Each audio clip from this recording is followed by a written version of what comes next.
I went back to the kitchen because I had forgotten the knife to cut the cake. But when I reached the door, my granddaughter Chloe grabbed my arm forcefully. Her eyes were filled with panic, and she whispered something in my ear that made my blood run cold. "Grandma, you need to get away from your children immediately." I didn't understand anything. It was my 70th birthday. I had invited the whole family to my large house, the same one I had bought with so much effort after years of work. And now my own granddaughter was telling me I had to flee from my own children. The living room was filled with laughter and conversation. Arthur, my eldest son, was joking with his cousins while holding a glass of wine. Caroline, my younger daughter, was arranging the plates on the dining room table with that perfect smile she always had at family gatherings. Everything seemed normal, like any family celebration we had held for decades in this house. But the look of terror on Chloe's face told me that something was terribly wrong. "Why are you telling me that, my love?" I asked her in a low voice, trying to stay calm as my heart beat faster and faster. Chloe glanced toward the living room to make sure no one was watching us. Then she took out her cell phone with trembling hands. "Grandma, you have to see this. I installed some security cameras last month when I noticed things were going missing from the house. What I recorded is going to break your heart." The phone screen lit up, and I saw the image of my own living room, but empty. It was a recording from 2 days ago, when I had gone to the doctor for my monthly checkup. Suddenly, Arthur and Caroline appeared on the screen, sitting on the exact same sofa where they were now celebrating my birthday. But their faces did not show the family love I had always known. Their expressions were cold, calculating, filled with an ambition I had never seen in my own children. "We have to speed up the process," I heard Caroline's voice coming from the phone's small speaker. "Mom is getting sharper every day, and if she keeps this up, we'll never be able to convince a doctor that she needs special care." Arthur nodded as he drank from my most expensive bottle of whiskey. "The nursing home we visited on Friday is perfect. It's far enough away that she can't just walk back. And the director assured me that once she's admitted, it will be very difficult for her to get out." I felt as if the floor was opening up beneath my feet. My own children, the children I had raised with so much love and sacrifice, were planning to commit me to a nursing home against my will. "But Grandma," Chloe whispered, "this is just the beginning. There are more recordings, and they're worse." Her words hit me like a punch to the stomach. How was it possible that the two human beings I trusted most in the world were conspiring against me in this way? On the screen, Caroline continued to speak with a coldness that took my breath away. "Once she's committed, we'll have legal power over all her properties. This house is worth over $500,000, and that's not counting her savings and the jewelry she has hidden in the safe." Arthur laughed with a cackle I had never heard before. A laugh without love, without humanity. "Mom was always too naive. She thinks we're the perfect children who will take care of her until the end. But the reality is, we need that money now, not when she dies of old age in 10 years. The phone trembled in my hands as I continued to watch my children destroy all the love I had built over 70 years of life. Chloe hugged me tightly, and I could feel her tears falling on my shoulder. "Grandma, I couldn't stay silent. I know this is going to hurt you, but you had to know before it was too late. They're going to act very soon." I remembered my life as if it were a movie flashing quickly before my eyes. I had been Eleanor Vance, the woman who built an empire from nothing. After being widowed 15 years ago, when my dear husband died in that car accident, I decided I wouldn't sink into sadness. I took the few savings we had and invested them in a small home-cooked meal business that I ran from my kitchen. For decades, I worked 16-hour days. I would get up at 4 in the morning to prepare casseroles, stews, and pies that I sold to construction workers and office employees downtown.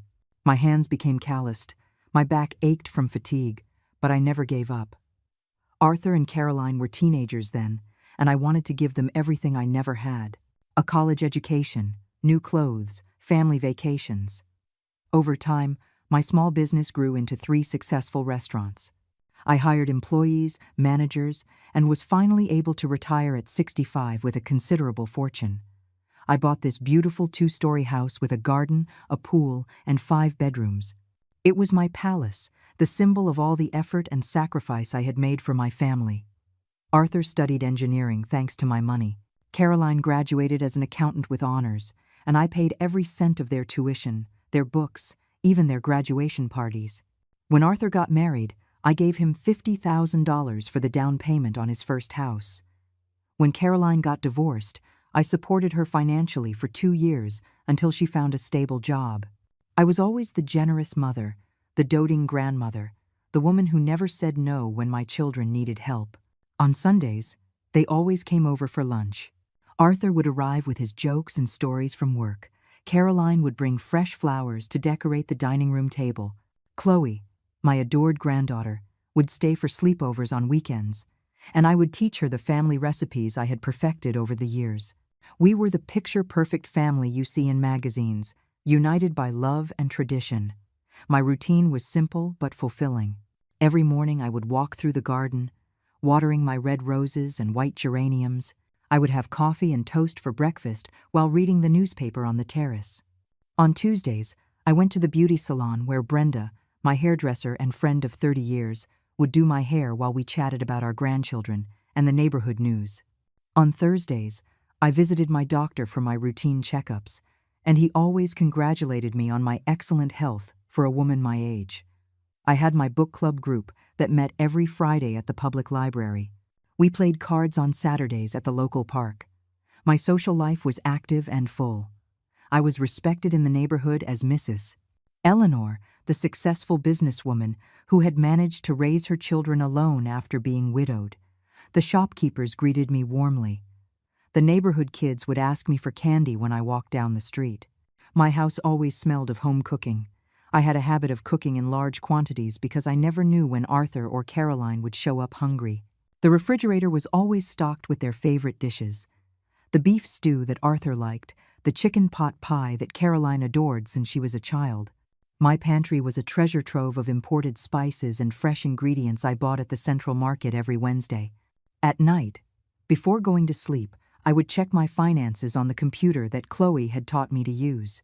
My bank accounts were healthy. My investments were constantly growing. My properties were increasing in value every year. I felt proud to have built a solid legacy for my children and grandchildren. I thought that when my time came to leave this world, they would remember a mother who gave them everything, who worked tirelessly to secure their future. Every night, before turning off my bedside lamp, I thanked God for the wonderful family I had. Arthur with his stable job at the construction company, Caroline with her thriving accounting office, Chloe studying medicine with top grades. We were living proof that family love and hard work could create miracles. But now, standing in my kitchen while my birthday party continued in the living room, I realized that all that perfection had been a carefully constructed illusion. My children didn't see me as the loving mother who had sacrificed everything for them, but as an obstacle between them and my money. Chloe swiped her finger across the phone screen, and another recording appeared. This time, it was from last night, when I was already asleep. The camera showed the living room, lit only by the corner lamp. Arthur and Caroline were sitting on my favorite sofa, but this time they weren't alone. There was an older man in a gray suit whom I didn't recognize, and a blonde woman with a folder full of documents. "This is Dr. Marcus Thorne," Caroline explained, pointing to the man in the suit. "He's going to sign the papers certifying that Mom can no longer live alone. He says that with his testimony and some falsified medical reports, we can get legal guardianship in less than 2 weeks." My heart stopped. They were talking about stealing my freedom with fake documents, with elaborate lies concocted by a corrupt doctor. Dr. Thorne opened his briefcase and took out several forms. "I need you to give me specific details about her behavior. Has she shown signs of confusion? Does she forget important things? Has she had episodes of aggression?" Arthur laughed as he poured himself another glass of my whiskey. "Doctor, my mother is sharper than many people who are 50 years old. We'll have to make up the symptoms." Caroline took one of the forms and began to read. "It says here we need evidence of progressive cognitive decline. What if we say she leaves the stove burners on or gets lost when she goes for a walk?" The blonde woman, who turned out to be a corrupt social worker, nodded as she took notes. "Those are perfect symptoms. We also need witnesses to confirm that she poses a danger to herself and others." I felt nauseous listening to how they planned to destroy my reputation with lies. "And what about Chloe?" Arthur asked suddenly. She's always defending Mom. If she testifies against us, the whole plan goes down the drain." Caroline smiled with a coldness that took my breath away. "Chloe is studying medicine abroad thanks to Mom's money. If she doesn't cooperate with us, her university career is over.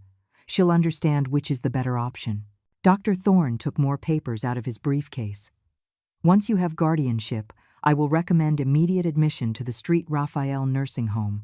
It's a private institution where I have contacts. Your mother will be well cared for, but she won't be able to make decisions about her properties or her finances." Arthur asked how much the whole process would cost. $50,000 for my silence and cooperation, the doctor replied, plus another $30,000 for the social worker and the court officials who will expedite the paperwork.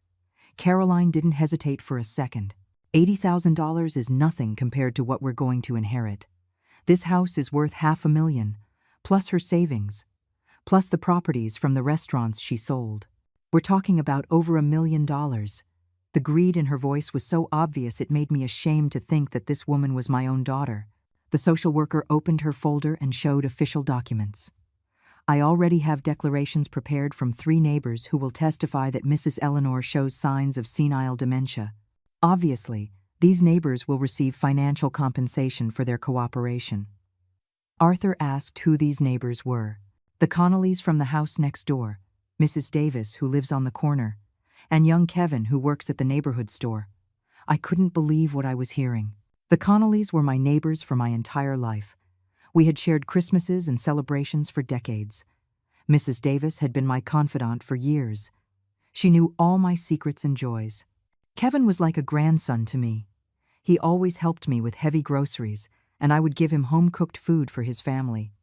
All of them were going to lie about my mental health in exchange for money. "The plan is simple," Caroline continued with a devilish smile. "Next week, we're going to create a situation where Mom appears confused or aggressive. We'll call Dr. Thorne to come and evaluate her, and he will determine that she needs immediate specialized care. An ambulance will take her directly to the nursing home, and we will take charge of all her assets that very afternoon." Arthur raised his glass in a macabre toast. "To Mom, who gave us everything without knowing it, and who will continue to give us everything until the end." Caroline clinked her glass against her brother's. "To the inheritance we deserve after years of pretending to love her." Their laughter echoed in my living room, like the sound of demons celebrating the destruction of an innocent soul. The recording ended, and Chloe quickly put the phone away because Arthur was approaching the kitchen. "Grandma, is the cake ready?" he asked with that fake smile I now recognized as the mask of a consummate actor. "I'm coming, my love," I replied, trying to keep my voice steady, although my whole world had collapsed in the last 10 minutes. Chloe squeezed my hand discreetly before leaving the kitchen. Her eyes told me we had to talk later, that there were more secrets to reveal. But for now, I had to act as if nothing had happened, as if I didn't know that my own children were predators disguised as a loving family.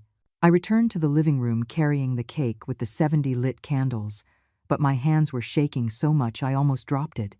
Everyone began to sing the "Happy Birthday" song, while I stood there like a statue, smiling automatically as my mind processed the greatest betrayal of my life. Arthur hugged me and kissed my cheek with that perfect performance he had been putting on for years. "Happy birthday, my dear Mom," he whispered in my ear with a voice full of false affection. Caroline approached in her elegant red dress and handed me an expensive bouquet of flowers. 70 years of a full life, Mom. You are our example of strength and wisdom." Her words sounded beautiful, but now I knew that every syllable was pure poison disguised as honey. How long had they been acting this way? When exactly did I stop being their mother and become their victim? As I blew out the candles and everyone applauded, my mind traveled to the past, searching for signs I had ignored. I remembered the day Arthur came to ask me for money to invest in a promising business. I gave him $50,000 without asking any questions because I trusted him blindly. Weeks later, when I asked him about his investment, he told me he had lost all the money but not to worry because he would pay me back when he could. He never paid back a single cent. I also remembered when Caroline got divorced 3 years ago. She came to my house crying, saying her husband had left her with nothing and that she needed financial support to start over. I paid her rent for her new apartment for 6 months, bought her new furniture, and even gave her money to take a vacation and heal her broken heart. But now I wondered if all of that had been another perfectly orchestrated performance. Did they ever really love me? Or was I always just a walking bank account to them? The question tortured me as I cut the cake and handed out slices to my guests. Every smile they gave me, every hug, every, "We love you, Mom," I heard that night sounded completely fake. It was as if a pair of rose-colored glasses I had worn for decades had been removed, and now I could see the raw, terrible reality. I began to remember small details that had previously seemed normal but now took on a sinister meaning. Arthur always asked me about my bank accounts, but I thought it was because he cared about my financial well-being. Caroline constantly suggested I make a will to be prepared, and I believed it was prudent on her part as an accountant. They had even convinced me to give them copies of my house keys in case of an emergency. Over the last few months, I had noticed that some of my jewelry had mysteriously disappeared. When I asked Arthur and Caroline, they told me I had probably put them away somewhere and had forgotten where. They made me feel as if I were losing my memory, as if I were a confused old woman who could no longer trust her own recollections. Now I understood they had been systematically stealing from me while convincing me it was my fault. I also remembered the time I found strange documents on my coffee table. When I asked Caroline what those papers were, she told me they were insurance forms she had brought from work by mistake, but now I suspected they were documents related to the plan to commit me. How long had they been preparing this betrayal? Months? Years? Fear began to take hold of me like a poison spreading through my veins. If they were capable of planning my commitment with such coldness, what else were they capable of? What if they decided that waiting for my natural death was too slow? What if they considered that speeding up the process was more convenient? The idea filled me with terror, but it no longer seemed impossible. I had seen the greed in their eyes. I had heard the total lack of love in their voices. Throughout the party, I watched every gesture, every word, every look that Arthur and Caroline exchanged. It was like watching a play where I was the only one who didn't know the script. They communicated with small signals, knowing smiles, seemingly innocent comments that I now knew had double meanings. "Mom, you have to take better care of yourself," Arthur would say as he poured me more wine. "You're not as young as you used to be," Caroline would add with that sweet smile that now gave me chills. As the guests began to leave, my anxiety grew. Soon we would be alone in the house, and I would have to act as if I knew nothing while they probably discussed more details of their diabolical plan. How was I going to sleep knowing that the two predators I had raised with so much love were sleeping under my own roof, planning my destruction? Chloe stayed until the end, helping me clear the dishes while Arthur and Caroline said goodbye to the last relatives. Before leaving, my granddaughter whispered to me, "Grandma, I'll come over early tomorrow morning. We have a lot more to talk about." Her words confirmed that what I had seen was only the tip of the iceberg of a much larger and more terrifying conspiracy. The next morning, I woke up at 5, 2 hours earlier than usual. I hadn't been able to sleep a wink. Every sound in the house startled me. Every creak of the floorboards made me think Arthur or Caroline was awake, planning the next step of their conspiracy. I dressed silently and went down to the kitchen to make them breakfast as I always did, pretending everything was normal. When Arthur came down at 7, I already had his scrambled eggs with ham ready, exactly as he liked them since he was a child. "Good morning, Mom," he said, giving me a kiss on the forehead. "Did you sleep well after your big party?" "Like a baby, my love," I lied as I served him coffee in his favorite mug. "Thank you for making my birthday so special." Every word burned my throat, but I had to act perfectly if I wanted to discover the full extent of their betrayal. Caroline appeared half an hour later, impeccably dressed in her work suit. "Mom, I have an important meeting at the bank this morning," she said, taking only a piece of toast. "Do you need me to take you anywhere today?" My heart raced. Could that meeting be part of their plan to access my accounts? "Don't worry, my love. Brenda is coming over to do my hair, and then we're going to have lunch together." Once my children left for work, I immediately called Brenda. "Can you come over right now? It's urgent, and I can't talk on the phone." My friend, who had known me for 30 years, immediately detected the desperation in my voice. "Eleanor, what's wrong? You sound terrible. Please, just come. I'll explain everything when you get here." Brenda arrived in 20 minutes with her hairdressing kit, But as soon as I closed the door, I collapsed into her arms. "Brenda, my children want to commit me to a nursing home to steal everything from me." The words came out between sobs I had been holding back all night. My friend held me tightly as I told her everything Chloe had shown me on the recordings. "Eleanor, this is terrible, but we can't act impulsively," Brenda told me after hearing the whole story. "We need solid proof and a plan to protect you." She was right. If I confronted Arthur and Caroline without enough evidence, they could speed up their plan or even use my paranoia as proof that I needed psychiatric care. The first thing we did was go to the bank. I told the manager, Mr. Wallace, that I wanted to review all the transactions in my accounts for the last 6 months. What we discovered left me breathless. There were strange withdrawals for small but constant amounts. $500 here, $1,000 there. When I asked Mr. Wallace, who had made these withdrawals, he showed me authorizations, apparently signed by me. "But I never authorized these withdrawals," I said, pointing at the signatures. Mr. Wallace looked at me with concern.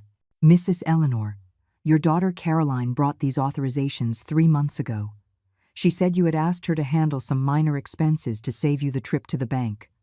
My blood ran cold. Caroline had been systematically stealing from me for months, forging my signature with the skill of an expert accountant. Brenda examined the forged signatures and then asked me to sign several times to compare.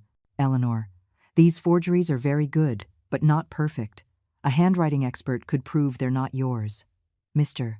Wallace helped us print all the suspicious documents and suggested I immediately change all my passwords and block third-party access to my accounts. Back at home, I checked my safe. Several of my most valuable pieces of jewelry were gone. The diamond earrings my husband gave me for our 20th anniversary, the pearl necklace I inherited from my mother, the gold watch I received when I retired from my business. They had been very careful, taking only pieces I didn't wear frequently, so I wouldn't notice their absence immediately. Brenda helped me search the whole house for evidence of their betrayal. We found documents hidden in Arthur's study, copies of my will, appraisals of my house done by real estate agents, even brochures for private nursing homes with prices and services marked in red. It was like discovering they had been planning my funeral while I was still alive. In Caroline's room, we found something even worse. A notebook with detailed notes about my daily routine, my medications, my doctor's appointments, even observations about my mood on different days. Tuesday, Mom forgot where she put the keys, possible symptom. Friday, Mom repeated the same story twice. Note for the doctor. It was a meticulous record designed to build a false case of senile dementia. In the afternoon, when Chloe arrived as she had promised, I showed her everything we had discovered. My granddaughter turned pale. "Grandma, there's more. Last night, after the party, Arthur called Dr. Marcus. They're speeding up the plan. They're coming for you this Friday. Only 3 days left." "How do you know that?" I asked. Chloe showed me another recording on her phone. "I left my phone recording in the living room after you went to sleep. Listen to this." In the recording, Arthur's voice was clearly audible. "Doctor, we need to act fast. I think Mom suspects something. On Friday morning, we're going to create a situation that justifies her immediate commitment." Brenda took my hand. "Eleanor, we have 3 days to prepare the perfect defense, but we need to be smarter than them." My friend was right. All my life, I had been a woman who solved problems, who built solutions from nothing. This time would be no different. My own children had underestimated the woman who had raised them. Friday arrived like an announced storm. At 9 in the morning, just as Chloe had predicted, my doorbell rang. From the window, I saw Dr. Marcus's white car parked in my driveway next to Arthur's car. My heart was beating like a war drum, but this time it wasn't out of fear but determination. For 3 days, Brenda, Chloe, and I had meticulously prepared our counteroffensive. Arthur came in first with a smile that no longer fooled me. "Mom, Dr. Thorne came to give you a routine checkup. Chloe told us you felt a little confused last night, and we thought it would be good for him to check on you." My eyes immediately went to my granddaughter, who was standing behind him with an expression that looked guilty, but I knew it was part of our plan. "Confused? I don't understand what you're talking about, Arthur," I replied, feigning surprise. Dr. Marcus entered with his black briefcase and that fake smile he probably practiced in front of a mirror. "Mrs. Eleanor, we just want to make sure you're okay. Your children are very worried about you." Caroline appeared behind him, carrying a folder full of documents I recognized as the commitment papers. "Doctor, as we explained on the phone, Mom has been acting very strangely lately." Caroline began with that sweet voice that now made me nauseous. "Yesterday we found all the stove burners on, and she couldn't remember turning them on. She's also been talking to herself and seeing things that aren't there." Every lie flowed from her mouth with a facility that horrified me. Arthur nodded dramatically. "Also, doctor, last night we found her walking in the garden in her nightgown at 3 in the morning. When we asked her what she was doing, she said she was waiting for Dad, but he died 15 years ago." Their performances were so convincing that for a moment they almost made me doubt my own sanity. Dr. Marcus opened his briefcase and took out some forms. "Mrs. Eleanor, I'm going to ask you a few simple questions to assess your mental state. Can you tell me what day it is today?" "Friday, June 23rd. I answered correctly. "Do you know where you are?" "In my house. In the living room where my children are trying to steal my freedom." Arthur and Caroline exchanged nervous glances. "See, doctor, there's that paranoia we were telling you about," Caroline said quickly. "Mom thinks we're conspiring against her." The corrupt doctor took notes while feigning concern. "Mrs. Eleanor, why do you think your children want to harm you? They're only concerned about your well-being." At that moment, Brenda entered through the back door as we had planned. "Good morning, Eleanor. I came early for—" "Oh, I'm sorry. I didn't know you had company." Her performance was also perfect.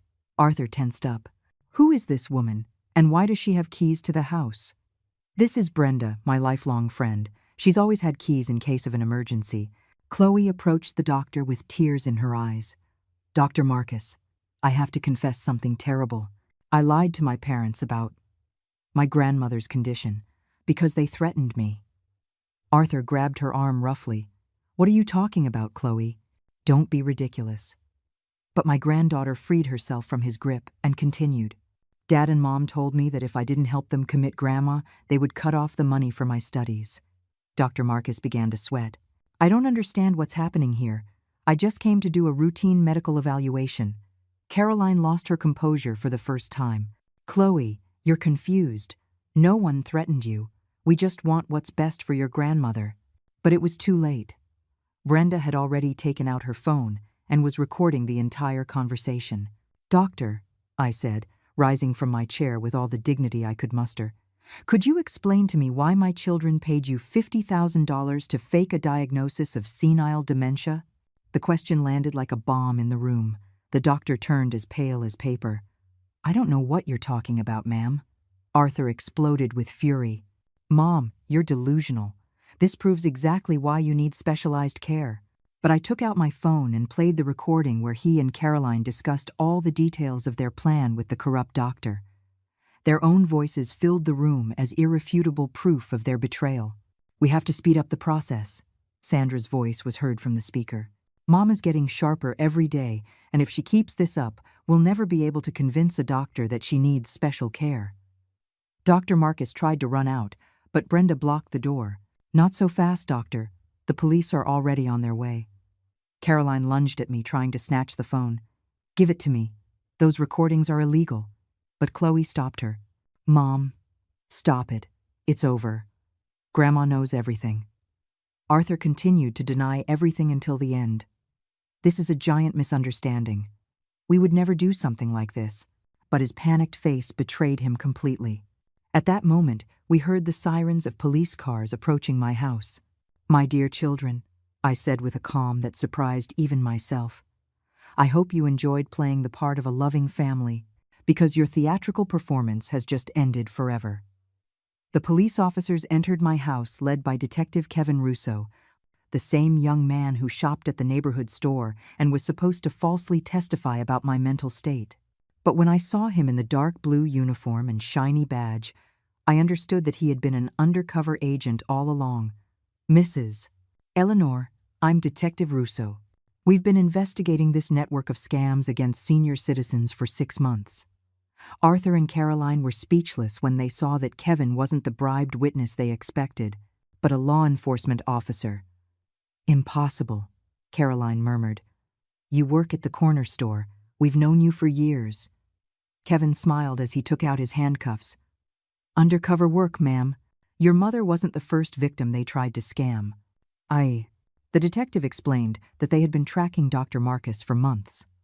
This corrupt doctor has participated in at least 12 similar cases in the last 2 years. He convinces greedy family members that they can obtain legal guardianship of their elderly relatives through false diagnoses.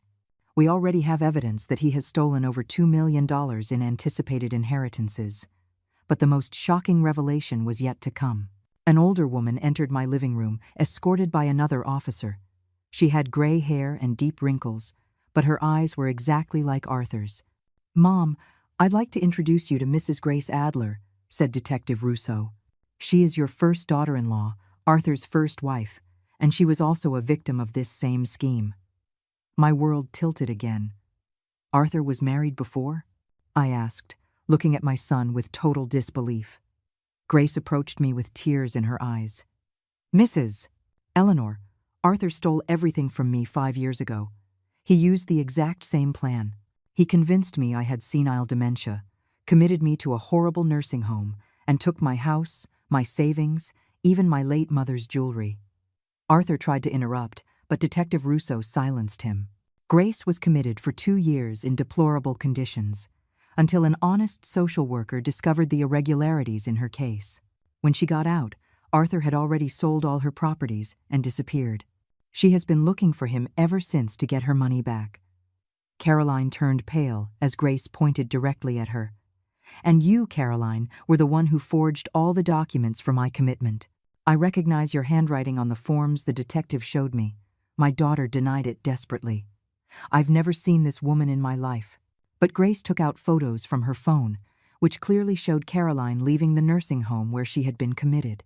Detective Russo continued to reveal the extent of the conspiracy. "Arthur and Caroline are not just greedy siblings, Mrs. Eleanor. They are professional scammers who specialize in robbing senior citizens. Your son Arthur has been married 4 times, always to wealthy older women. Caroline works as an accountant, but she uses her access to financial information to identify potential victims." Another revelation hit me like a lightning bolt. "Did Chloe know all this?" I asked, looking at my granddaughter. The detective smiled. "Chloe came to us 3 months ago when she started suspecting her parents. She was the one who installed the security cameras and who helped us gather all the evidence." "Your granddaughter is a hero, Mrs. Eleanor." Arthur finally lost his composure completely. "This is all a setup. You can't prove anything." But Detective Russo took out a folder full of documents. "We have audio recordings, surveillance videos, forged documents, testimonies from previous victims, and bank records showing illegal transfers. Your criminal network is completely exposed." Grace sat next to me and took my hand. "Mrs. Eleanor, we also discovered that you are not the only current victim. There are 3 other older women in the city being set up for the same scheme. One of them is Mrs. Maria Sanchez, 82 years old, who lives alone with a considerable fortune." My heart broke thinking of other innocent women falling into the clutches of these predators. Caroline tried one last desperate attempt. "Mom, please, you know we love you. This is all a giant misunderstanding. We are your family, your blood." But her words no longer had any power over me.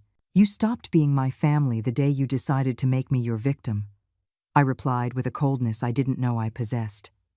Detective Russo explained to us that the case went far beyond what we had imagined.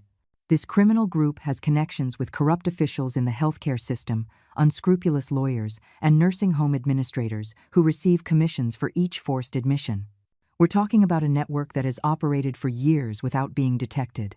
As they were taking Arthur and Caroline away in handcuffs, my son shouted at me from the door, "Mom, you're going to regret this. Without us, you're nothing."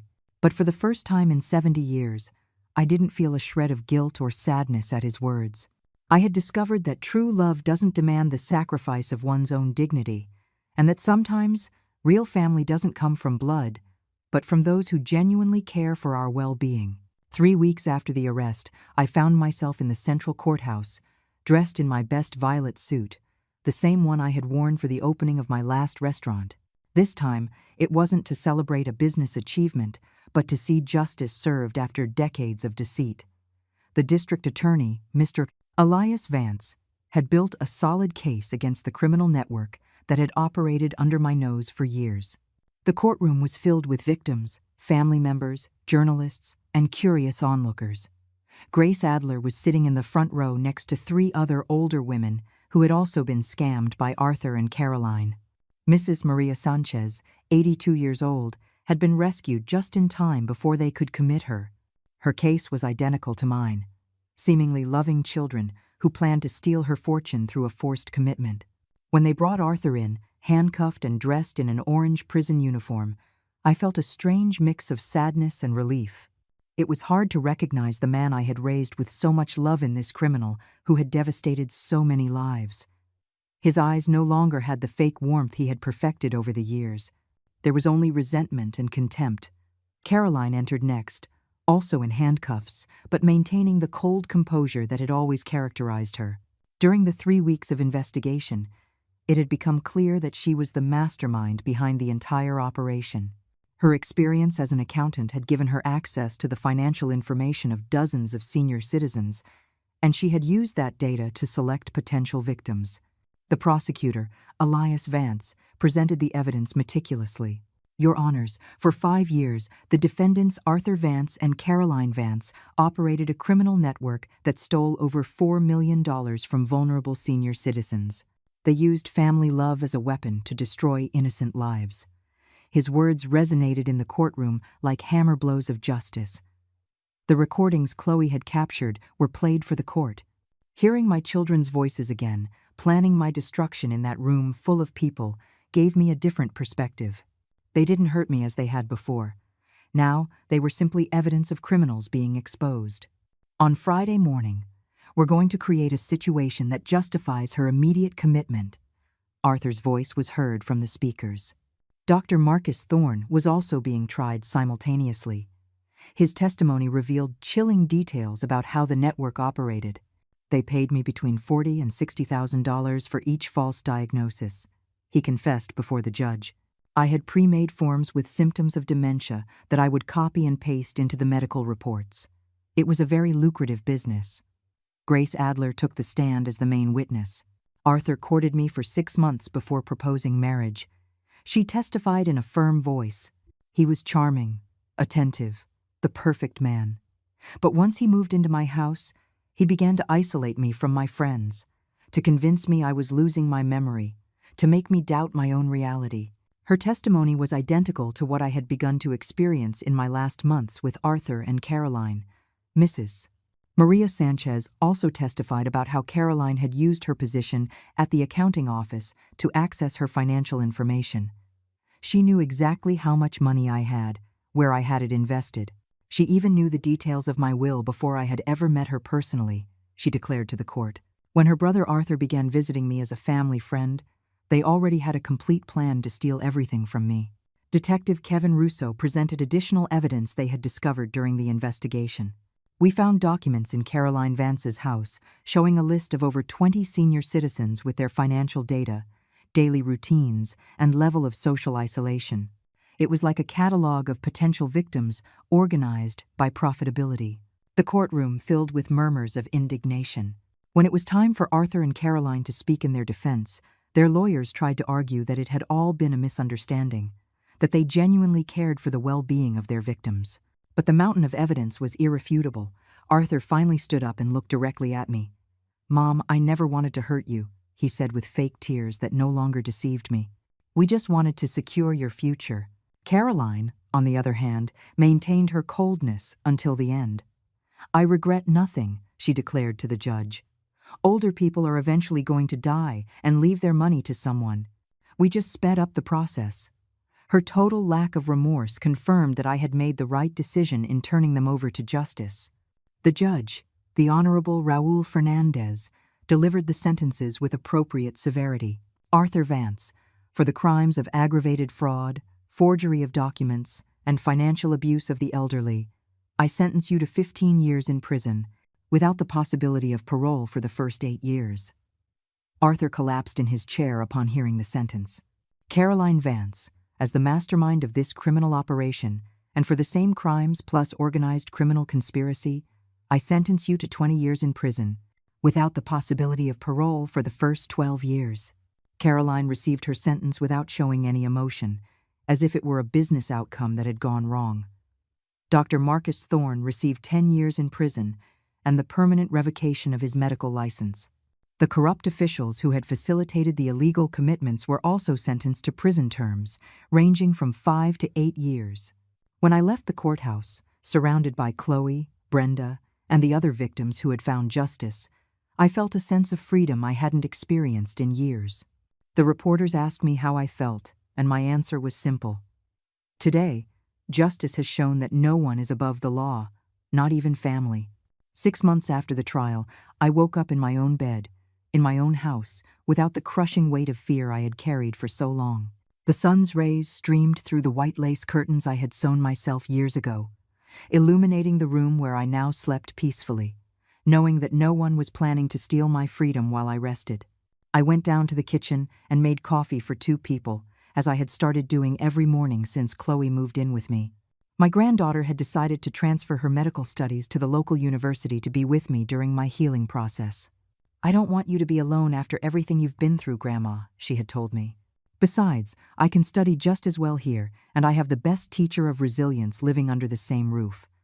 Chloe appeared in the kitchen in her pink robe and bunny slippers, exactly as she had when she was a little girl staying over for the weekend. "Good morning, Grandma. How did you sleep?" "Like a queen, my love," I replied, pouring her coffee into the mug that had her name hand-painted on it, a gift I had given her for her 15th birthday. No nightmares, no startling awake, no fear. Every day I sleep better. During breakfast, we reviewed the emails that continued to arrive from other victims of similar scams. After the trial, my story had become well known throughout the region, and many older people wrote to me asking for advice or telling me their own experiences with greedy family members. I had decided to turn my pain into purpose, helping others going through similar situations. "Grandma," another letter from Mrs. Grace arrived. Chloe told me, showing me an envelope with familiar handwriting. She says she has her house back and that next month she's going to open a bakery with the money they returned to her.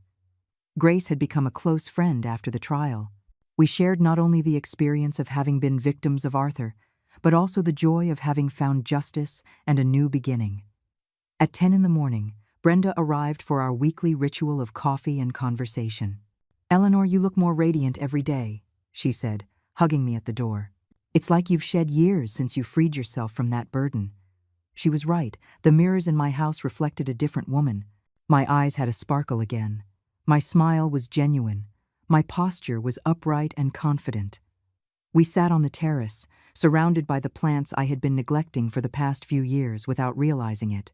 Now my garden was blooming again, with red roses, white geraniums, and new varieties of flowers Chloe had helped me plant. "You know what the strangest thing is?" I told Brenda as I looked at my flowers. "I don't miss Arthur and Caroline at all. I thought I would feel sadness or emptiness, but I only feel relief." Brenda nodded understandingly. "It's normal, Eleanor. When someone hurts you that deeply, love transforms into self-protection. Your mother's heart did what it had to do to survive." Her words reassured me because for months I had wondered if it was normal not to feel pain for the absence of my children. In the afternoon, I went to my first appointment with the psychologist Detective Russo had recommended. "Mrs. Eleanor, it's important that you process everything you've been through," he had told me. "The trauma of family betrayal can have lasting effects if not treated properly." I had initially resisted the idea of therapy, but Chloe convinced me it was part of my full recovery. The psychologist, a gentleman named Robert Hughes, no relation to the corrupt doctor, was helping me understand that my experience had not only been a financial scam, but also systematic psychological abuse. "Your children used very sophisticated manipulation techniques," he explained during our sessions. "The fact that you managed to detect and stop their plan demonstrates extraordinary mental strength." Oh, on weekends, I had started receiving visits from women who had read about my case in the newspapers. My living room would fill with ladies of different ages who came to share their own stories of abusive family members or to ask for advice on suspicious situations. I had become, without planning it, a sort of informal counselor for victims of financial abuse.